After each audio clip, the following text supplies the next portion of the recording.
بسم اللہ الرحمن الرحیم۔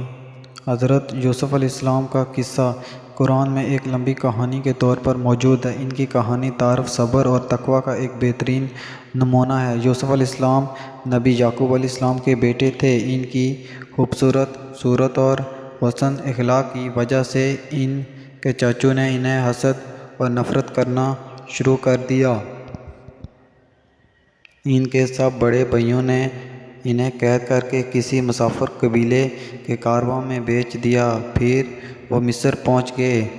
وہاں پر یوسف علیہ السلام کو ایک عظیم بادشاہ کے گھر میں بیچ دیا گیا۔ بادشاہ کی بیوی نے انہیں ان کی حسن پر غصہ کر کے ان کے ساتھ برا سلوک کیا، لیکن یوسف علیہ السلام نے صبر اور تقوی سے اس مشکل وقت کا سامنا کیا۔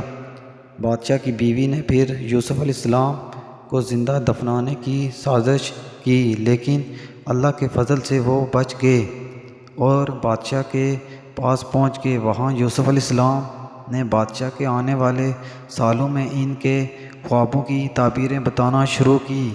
ان کے سابقہ بھائیوں نے بھوک اور فقر کے وقت میں یوسف علیہ السلام سے مدد مانگی اور ان کے ساتھ رہے۔ یوسف علیہ السلام کی کہانی سے ہمیں صبر، ایمان اور تقوی کی اہمیت اور اللہ کی حفاظت پر بھروسہ کرنے کا سبق ملتا ہے۔ ان کی کہانی سے ہمیں یہ سمجھ آتا ہے کہ ہر مصیبت کا حل اللہ کے ہاتھ میں ہے اور وہ اپنے بندوں کی مدد ضرور فرماتا ہے۔ ہمارے چینل کو سبسکرائب کریں اور ہماری نئی ویڈیوز کی نوٹیفیکیشن فوراً حاصل کریں۔ شکریہ۔